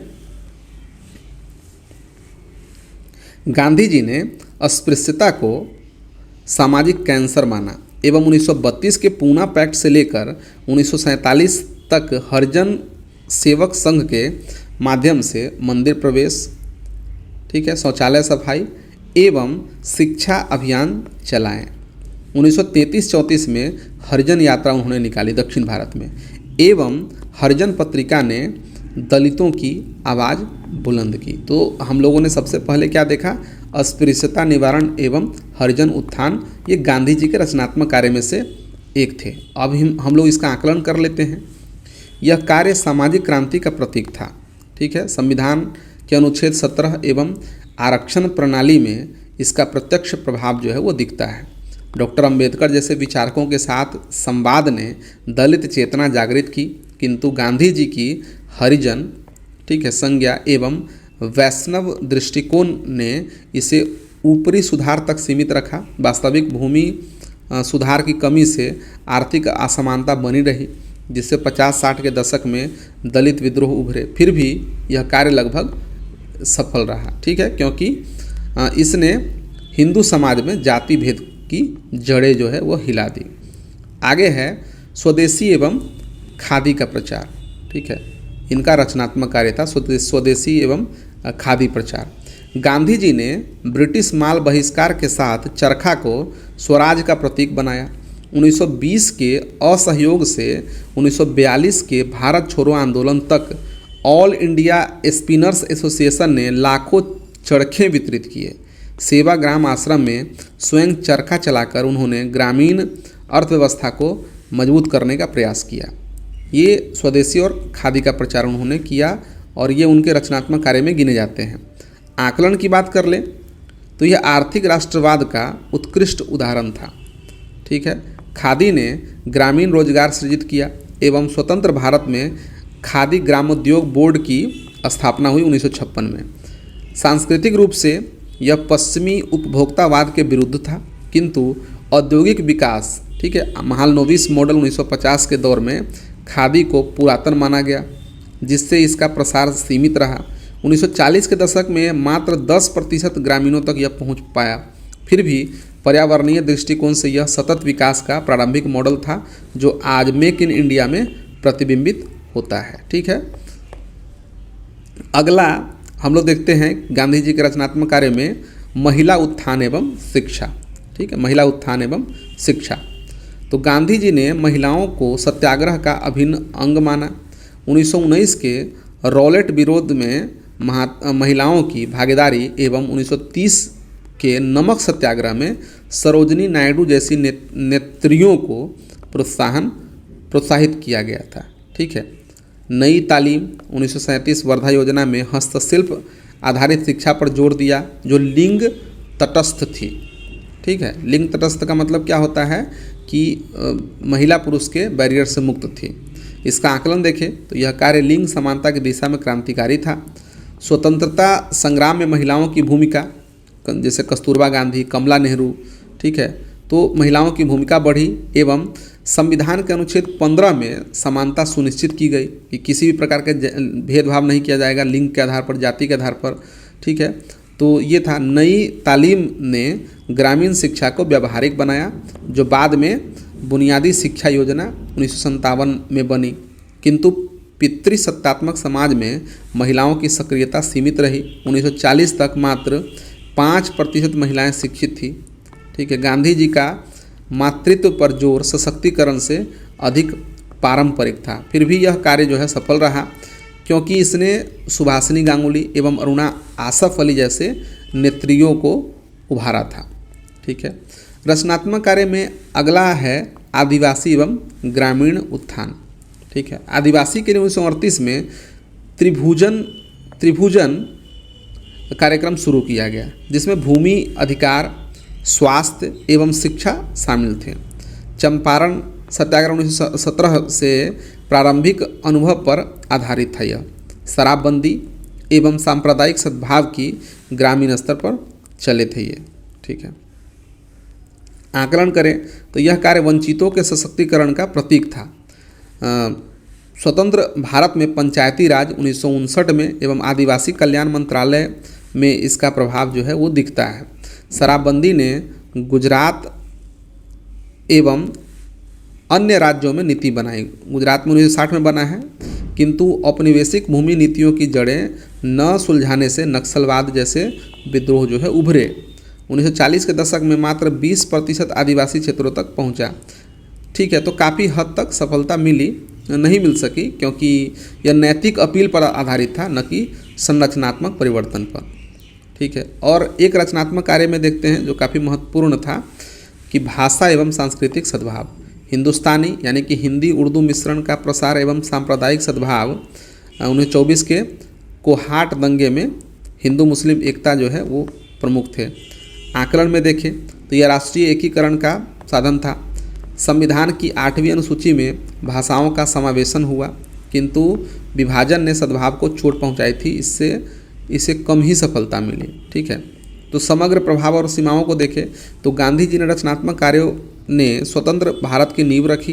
ग्रामीण विकास, सामाजिक न्याय एवं नैतिक राजनीति, नेहरू के मिश्रित अर्थव्यवस्था एवं अंबेडकर के संवैधानिक सुधारों में गांधीवादी छाप दिखती है। वैश्विक स्तर पर मार्टिन लूथर किंग एवं नेल्सन मंडेला प्रभावित हुए थे, किंतु सीमाएं स्पष्ट हैं। ये कार्य अहिंसक एवं नैतिक थे, किंतु औद्योगिक आधुनिकीकरण जिसमें कि पंचवर्षीय योजनाएं आती है से टकराएं। गांधी जी की ट्रस्टीशिप अवधारणा धनिक वर्ग जो है अपरिवर्तित छोड़ गई। ग्रामीण फोकस ने शहरी असमानता को बढ़ावा दिया।